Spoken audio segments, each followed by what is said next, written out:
Hi, this is Dr. Karen Wilson Starks with the Voice of Leadership and Dr. Karen Speaks Leadership. And today I want to ask you, is this your blooming season or is the blooming season over?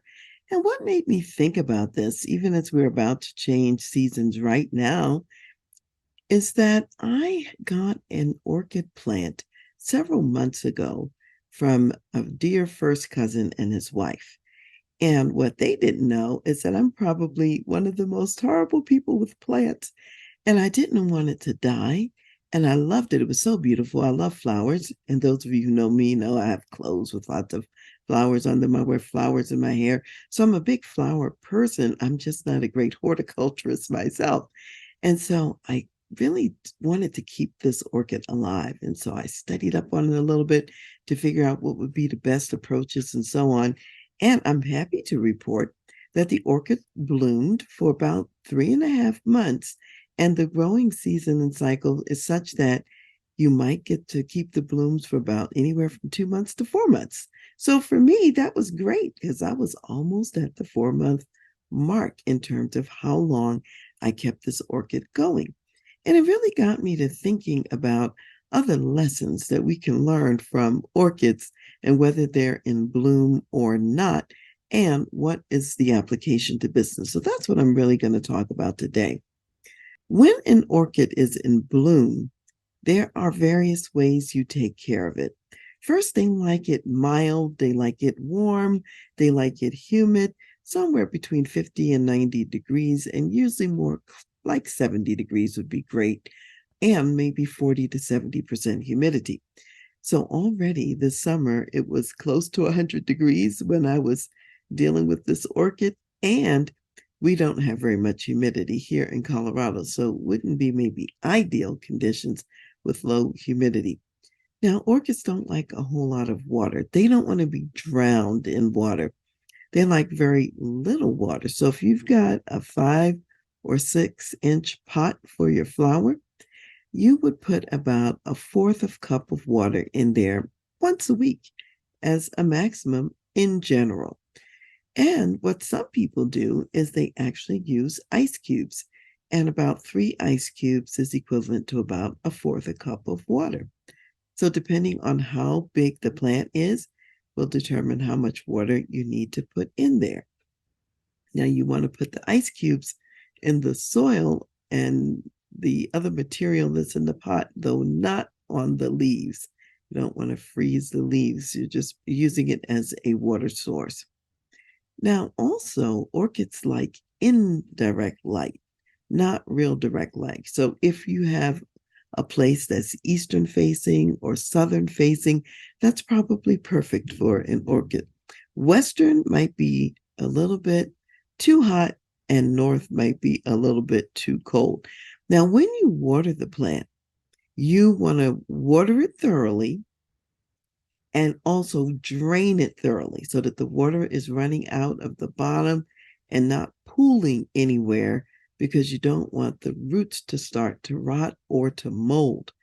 And between waterings, you are letting the plant dry out. Now, you're doing all of this, which is really a lot of work, in my opinion, keeping up with all of this. And this is how you take care of it during the blooming season. And you want to make sure that the material that the orchid is planted in is slightly acidic, maybe some kind of bark, different kind of moss, peat. And those who deal with orchids can give you more detailed information and instruction about what you're really looking for. And as you're watering it every week, you want to check the roots to make sure they're healthy. So the healthy roots would be plump, they'd be white, they'd be green. That's a well-watered plant. Now, if it's shriveled up and if it's gray, well, that plant needs some water. If it's spongy, if it's black, if it's brown, then it might have too much water and it might be rotting. Now, there are times you might be in a place where it's much hotter and you might need to water the orchid up to 2 times a week in a climate where it's warmer and where the plant is blooming and growing. And that's when it needs its most care during that time. Now, let's say the blooming season is over, and that's what's happened with my orchid. It's come to the end of the blooming season. I just took off the last half a bloom today. And so now it's in a dormant phase or a quiescent phase.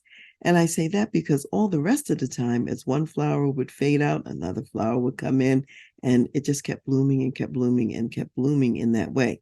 Now, once it stops growing and now it's in that resting phase, this is the time when you have to do some other kind of work for maintenance. During this time, you might actually water it even less, maybe only the once a week. The plant might take slightly more sun, but still you don't want to be in direct sun. And somewhere towards the spring or later in its quiescent phase, you might want to repot the plant. You don't repot it at all while it's growing. That would be the wrong time to do repotting. And before you repot, you want to snip off what they call the flower spikes. So where the flower has been growing, you snip that down all the way to the branch, unless you have a certain kind of orchid that can still regrow with those same snips, the same area, the same spikes. And that's only one variety, and I think it's called a phalaenopsis or something like that. So you'll have to look it up and see if you have one of those kinds of orchids. Otherwise, you cut that little spike right down to the branch. Now, you can't just go and cut it off. You have to sterilize whatever you're using, whether it's scissors, whether it's a razor blade. You have to sterilize that with alcohol because orchids like very clean environment and clean condition. And you don't want to transfer any germs or difficulties to the plant by using tools that have not been disinfected and have not been sterilized. Now, somewhere along the line, while you are in this quiet phase, that's later the time you would fertilize the plant as well. And you would feed it with the kind of fertilizer that's appropriate for orchids and something that's water soluble. And you wouldn't use this during the growing season, but later on during the more dormant phase. Now, a great pot for an orchid is one where it's kind of tightly in there, like a plastic container that has holes in it so that the water is going to come out the bottom, but not so many big holes that all of the material that's in there comes out. You don't want that. So you have to have the right size holes. And then you would put it in an unglazed clay pot as well. So this is really quite an operation to keep up with what's going on with an orchid. And the reason, by the way, that you remove the faded blooms, like I removed one today, is because you don't want to keep feeding something that's dead or dying, because those nutrients can be used for new growth later rather than to feed old growth that's not really going to come back. So there's all of this that you're paying attention to. Now, in addition, there are some pests and there are some situations that can also bother orchids. There are some kinds of spider mites, certain kind of fungus gnats, and other kind of, I'll say, insects that can bother orchids. If you see them, you might have to just brush them off and away from the plant, or you might even have to use a soapy water solution in order to clean them up.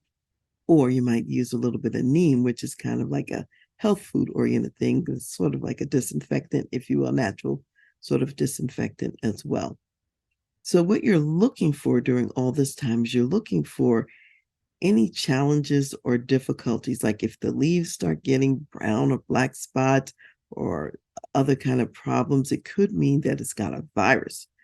If the plant gets a virus, it really can't be salvaged. And if you have other plants, then the best thing to do is to throw it away because the virus might spread to other plants and cause other problems.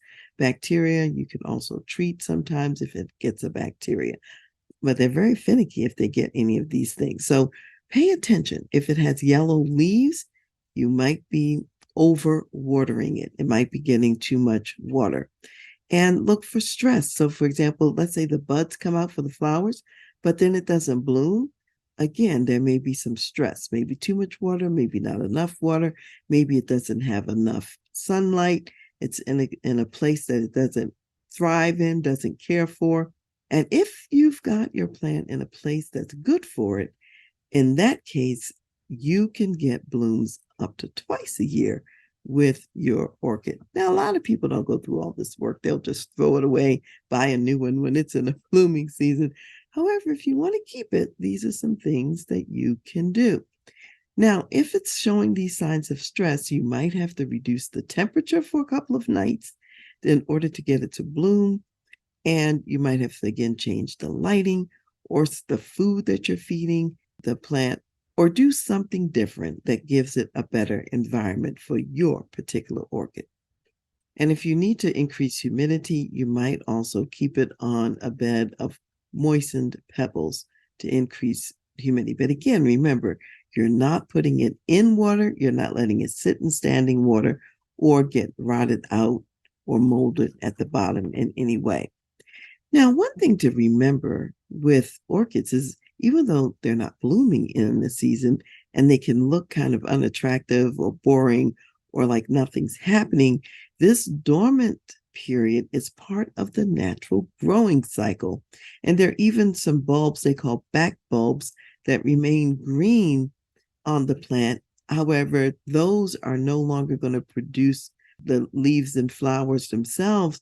However, they do feed nutrients and energy to active bulbs. So during this time, the plant is recharging, it's rebuilding its energy for the next flowering season. So don't think that nothing's going on. Dormancy is also part of growth. It's a part of building energy, getting strength for the next growing season.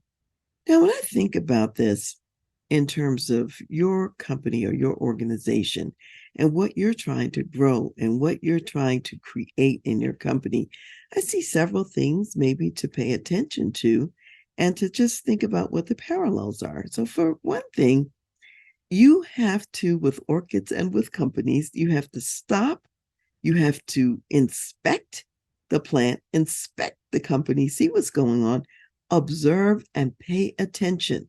What do you see? Are you seeing yellow leaves? Are you seeing leaves that are mushy and drooping? Are you seeing leaves that are stiffened and rising up? They all tell you something different. And when you stop to inspect and to observe and you're paying attention, assess the needs. What needs to shift? What else do you need to look at? Do you need to pull the orchid out of its container to see what the roots are looking like? And that may give you some more information so you can better assess needs, but you are assessing needs to determine if you have the right environment, if you have the right food for your business at this time and this season. So, what environment are you providing for your company right now? What is the sustenance that you're using to keep things green and alive and growing, or to keep things building during the dormant season for when you're going to be blooming again? So that's number three, providing the right environment and the right food and so on. And then number four is being willing to try different approaches. Educate yourself. What does your company need? And if you've already tried X and it doesn't work, maybe you want to try Y and see if that could get better results. And informed experiments. You are looking at what's worked before, what's worked in the past, what's worked for companies like yours. What are the dynamics in your company that may be different from the dynamics in someone else's company? And then you're making some strategic decisions about what to try. And five is even as you're doing all of this, remember to be responsive. You don't just set it and forget it. You may have to make multiple changes throughout the year in order to have the optimal conditions for success in your company. And remember that growth occurs in different cycles, and even the quiet phase, the dormant phase, is part of the growth cycle. You want to know what kind of organization you have and what are the specific care and instructions for your organization. Do you have an entrepreneurial startup? Are you in the early phase? Are you in the late phase of a startup? Are you a seasoned company that's been around for 200 or 300 years? A company that's large, has a big footprint, and maybe it's even global. You're going to need different things than a startup mom and pop shop. You're going to need some different aspects in order to grow. And keep in mind that just like those older bulbs on an orchid feed other parts of the plant that are still growing. In your organization, you have parts of the business that are mature, services and products that have been making money for a long time and that are kind of like your go-to place. And they give some margin and ability for you to experiment and innovate with new services and new products along the way. So keep in mind, one size doesn't fit all. What works for you, what your sweet spot is not necessarily the same as for another organization. So it's important to remember to change the care, the feeding, and the strategy as needed. Identify the pests and the diseases out there, both internally that can threaten your company and also externally that can threaten your company. So if I think about internally, for example, you may have silos where people are not communicating and talking to one another, which is a lost opportunity that's left on the table. You may have a lack of collaboration. Instead of collaborating, people may have a lot of strife from internal competition and jealousies and infighting. And all that does is to make you weaker and to take away from your growth and growth cycle and causing things to flourish in your organization. This is all internal sabotage of one sort or another. You may also have some external assaults from competitors. It's just that, like that biblical example that said that while the farmer was asleep, an enemy came and sowed tares in among the wheat. So there are people who may be out there to do you harm. And so you want to be conscious of and cognizant of what's going on in the external environment that could also affect your corporate environment. The bottom line of all of this, whether we're talking about plants or whether we're talking about organizations, is that it's a matter of keeping things in balance. If you have too much fertilizer, that's going to kill the plant. If you don't have enough, the plant's not going to have what it needs to grow and to grow in a robust way. If you have too much light, it's going to scorch and kill the plant. If you don't have enough light, it's not going to bloom. If you have too much water, the plant's going to rot and it's not going to thrive and it'll probably die. Not enough water, and the same thing, it's going to shrivel up and die on you. So you need just the right amount of water for sustenance. You need the right amount of soil or the kind of product in which you are planting the orchid. And you need the right size holes, even for the plastic pot that you have inside the ceramic pot. So, in order to know what to do in your business and to keep this balance, you need information. You need continuous feedback loops so that you can take the corrective action that's necessary. You need inspiration in the company, some robust and exciting goals and objectives. And you need to pay attention to the roots. Are they healthy? And what might the roots be? The roots might be your values.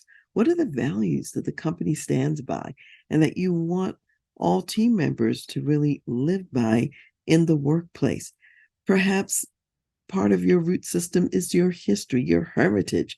Heritage as a company. Perhaps it's your reputation in the marketplace, your brand, the market share that you've managed to gather over the years.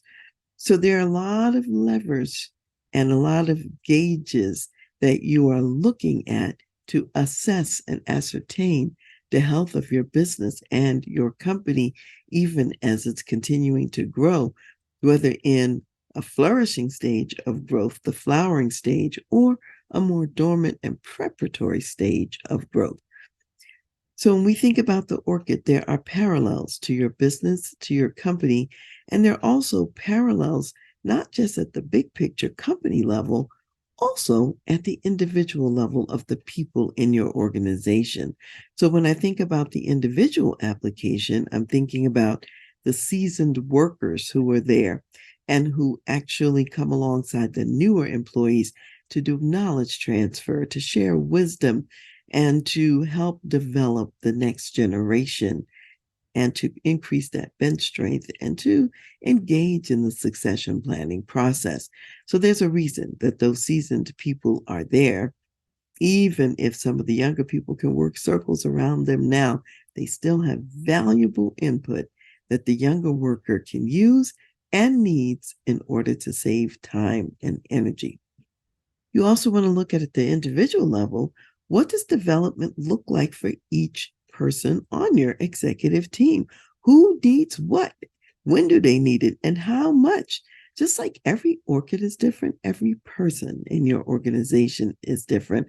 And you want to have a development plan that meets the needs of that individual person. Some orchids might need more water than others. Some might need more or less sun or fertilizer. You have to look at each one individually and figure out what is the proper care plan. And you have to be able to see the signs of stress in each one of your people to know what to do, what's missing, what do they need, how can you change the envelope for them to get a different outcome. You might need to move that person to a new spot, just like the orchid has to get a different sun angle. You might have to repot that person in terms of where you place them and what you have them doing. Maybe it's a bigger role, maybe it's a bigger opportunity where they're not so cramped. It's just in a new place with new people where they can grow, thrive, and flourish at a greater degree because they've outgrown where they are. So I want you to just imagine that the lessons from the orchid are at the organizational level and also at the individual level as well. So as we close today, thinking about lessons from the orchid plant, and I'll keep you posted and let you know if I get another growing season from my current orchid and if I'm able to care for it in the way that it needs to be cared for, such that I'll see some more beautiful flowers maybe in a few more months. I'd say 6 more months from now. So we'll wait and see what happens. I want to read something that is a picture that Jesus shared of a parable. It's a parable about a fig tree that wasn't bearing fruit. This is from Luke, the 13th chapter, starting with verse 6, and it says, He also spoke this parable, and he meaning Jesus. A certain man had a fig tree planted in his vineyard, and he came seeking fruit on it and found none. Then he said to the keeper of his vineyard, Look, for 3 years I have come seeking fruit on this fig tree and find none. Cut it down. Why does it use up the ground? But he answered and said to him, Sir, let it alone this year also until I dig around it and fertilize it. And if it bears fruit, well. But if not, after that, you can cut it down. So when you think about your organization, there are things that are in an infancy, incubation, innovation period, and maybe it looks like you should get rid of it. And perhaps what you really need to do is nurture it a little bit longer and see if it will take off at a later time. And then let's say you've given it its trials, it's finished going through all of those, and it's time to cut it down. At least you will know we've done everything we could possibly do. The same is true with people. People need to grow into jobs and responsibilities and organizations. Give them the time to grow and to manifest their gifts and talents. And if after a reasonable time they have not shown what is necessary, despite the water, despite the fertilizer, the sunlight, and everything else that you provide, well, in that case, you might have to toss that one or place it in another location or have it fulfill a different role, is what I would say. And that's what I would remind you about. So remember this parable of the fig tree as you think about what next. Is it blooming season or is this the quiescent phase? Is this the time of dormancy where my people, my plants, my organization, my company give that time to your people for continued growth? So thank you for being with me today. And I look forward to speaking with you next time about other subjects that inspire growth. In some parts of the world, including the United States, loneliness, depression, and suicide are at an all-time high. With me today is Dr. Clarence Schuler, President and CEO of Building Lasting Relationships. He personally experienced a bout of depression. Dr. Schuler, tell us a little bit about what you learned in your experience and what resources you have available for us. Well, mental health is a really big thing in America today, like you said, and African American men are the number one depressed group in America. And I think men in general would come into that. And when I went through my depression, it was really a thing about idolatry. I hate to say that, but I was trying to validate myself by how much money I made or my success. And I was fortunate enough to have a Christian counselor, Dr. Monique Gadsden, who helped me work through that. So now I'm managing my depression more effectively. And so one of the resources that we have is our book, Finding Hope in a Dark Place, Facing Loneliness, Depression, and Anxiety with the Power of Grace. And so I hope you will use it as a resource just to see where you are emotionally. It's not a sin to be depressed. So I just want to encourage you and give you hope that your depression can come under control. Wonderful. Thank you so much, Dr. Schuler. And what I want everyone to know, as he already said, this is a book that was co-written with his counselor.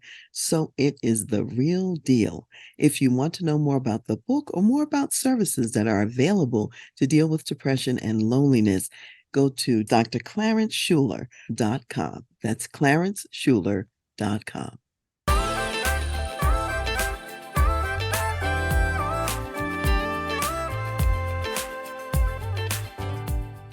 You've been listening to The Voice of Leadership with me, Dr. Karen Wilson Starks. And I want to give a special thanks to jazz saxophonist Ron McMillan for granting us permission to use his gifted music on our show. Thanks for listening, and remember to go to my website, TRANSLEADERSHIP.com, for more strategies, insights, and leadership resources.